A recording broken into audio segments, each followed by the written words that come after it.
کیا مرنے کے بعد روحیں اپنے گھر پر آتی ہیں؟ کیا ایسے کوئی خاص دن ہیں یا کوئی ایسی خاص راتیں ہیں؟ امام اہل سنت اعلیٰ حضرت رحمۃ اللہ تعالی علیہ نے فتاوی رضوی شریف میں ایک رسالہ تحریر فرمایا ہے، اتیان الارواح لدیارہم بعد الرواح، یعنی رخصت ہونے کے بعد، دنیا سے رخصت ہو جانے کے بعد روحوں کا اپنے گھروں پر آنا۔ صحیح۔ تو یہ باقاعدہ ایک رسالہ امام اہل سنت اعلیٰ حضرت رحمۃ اللہ علیہ نے تحریر فرمایا ہے۔ اس میں احادیث کریمہ ذکر فرمائی ہیں جن سے یہ ثبوت ملتا ہے کہ روحیں اپنے گھروں کو آتی ہیں۔ اب وہ شب جمعہ بھی اس میں مذکور ہے، شب براءت بھی اس میں مذکور ہے، اسی طریقے سے 15 شعبان کی رات، 15 شعبان کی جو آنے والی رات ہے، صحیح، جو اس دفعہ پاکستان پاک و ہند میں شب جمعہ بھی ہوگی اور وہی شب براءت بھی ہوگی، صحیح، تو یہ والی رات ہے۔ اسی طرح عید کی رات ہے۔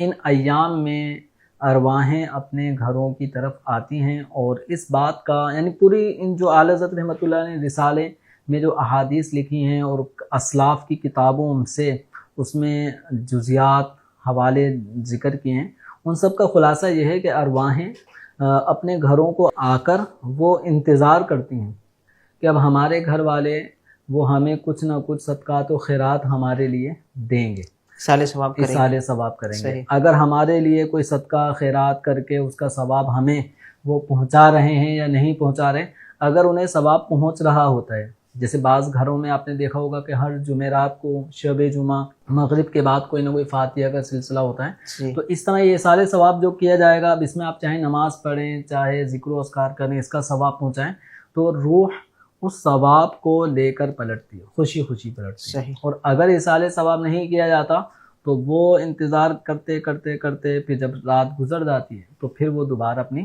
قبروں کی طرف واپسی چلے جاتی ہیں۔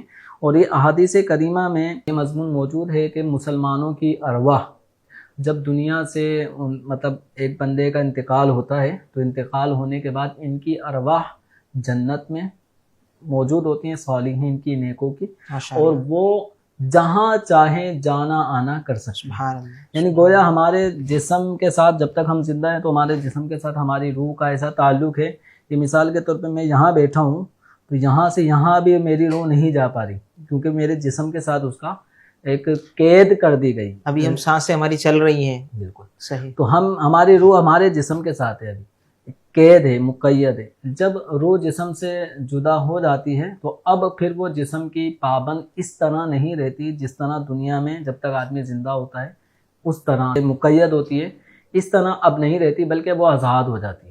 اب روح جہاں چاہے جائے آئے کر سکتی ہے۔ جیسے مثال کے طور پہ ہم دیوار کے پیچھے کیا ہے تو ہمیں نہیں پتہ دیوار کے پیچھے کیا ہے، لیکن قبر میں جب مردہ رکھ دیا جاتا ہے تو اب اس کے بعد باہر لوگ کیا کر رہے ہیں مردہ دیکھ رہا ہوتا ہے۔ ہم جب قبرستان جاتے ہیں تو کہتے ہیں السلام علیکم یا اہل القبور، احادیث میں یہ سلام مذکور ہے۔ تو ایک قبر والوں کو سلام کرنے کا مطلب کیا ہے؟ وہ سنتے ہیں۔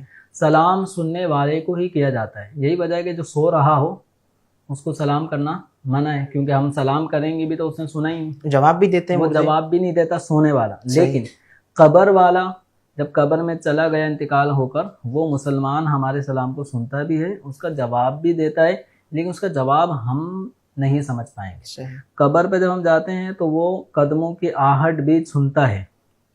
جب قبر پہ جاتے ہیں تو مردہ باہر جو شخص کھڑا ہے اس کی قبر کے باہر، اس کو وہ جانتا بھی ہے، پہچانتا بھی ہے۔ وجہ کیا ہے؟